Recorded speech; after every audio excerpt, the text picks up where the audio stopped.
Magandang araw mga kakokok. Magluluto tayo ngayon ng pinatuyong chicken adobo o ang tinatawag na adobong malangi sa Kapampangan. Naka-turn on na itong kalan natin sa medium heat at mainit na din ang kawali. Maglalagay na tayo ng mantika. Mainit na ang mantika, ilagay na natin ang bawang. Isang buko ng bawang ito. Mas maraming bawang, mas masarap. Halu-haluin lang natin hanggang mag-brown ng kaunti.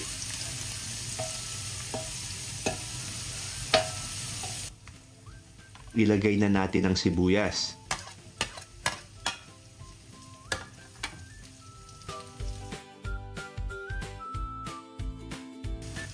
Ilagay na din natin ang manok. 5 parts ng chicken ito at kung mapapansin nyo, walang balat. Tinanggal ko lang talaga para mabawasan ng konti ang kolesterol natin. Maglalagay tayo ng paminta at patis.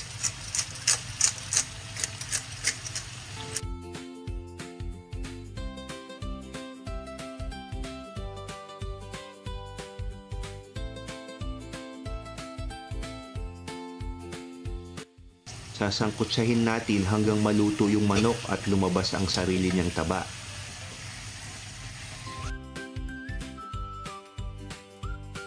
Takpan natin at huwag kalimutang haluin paminsan-minsan. Para sa ingredients, pakicheck sa description o kaya naman sa pinned comments. Pasensya na po sa quality ng video, hindi masyadong maganda yung focus, hindi ko napansin. Lumabas na yung taba ng manok. Maglalagay na tayo ng toyo, kalamansi, at suka. Mas masarap kasi kung may kalamansi. Kung wala kayong available, kahit suka na lang. Maglalagay din tayo ng tubig. Maglagay din tayo ng dahon ng laurel. Kaunting asukal at kaunting asin. Baka tanungin ninyo bakit may asin maalat na nga ang toyo. Iba kasi ang linamnam ng asin lalo na pag rock salt. At kaunting toyo lang din nilagay natin. Gusto ko ng medyo maanghang, maglalagay tayo ng sili o chili flakes. Haluin lang natin at takpan hanggang kumulo.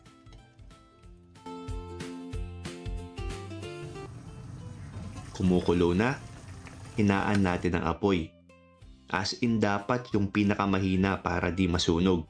Pabantayan nyo, haluin paminsan-minsan. Kapag lumapot na ang sabaw, pwede nang patayin ang apoy kasi yung iba mas gusto nila ang masarsa. Pero mas nasasarapan ako pag medyo tuyo, yung tipong nagmamantika. Maglalagay ako ng patatas at nilagang itlog. Halu-haluin lang natin. Pag malambot na ang patatas, okay na yan. Shout out sa kaibigan natin na si Abby Unfiltered TV. Please subscribe to his channel kung mahilig kayo sa travel, food trips at mga reviews. Tignan nyo mga kakokok, nagmamantika. Yan ang masarap. Paniguradong ubos na naman ang kanin nito. Napakahirap talagang mag-diet. Wow!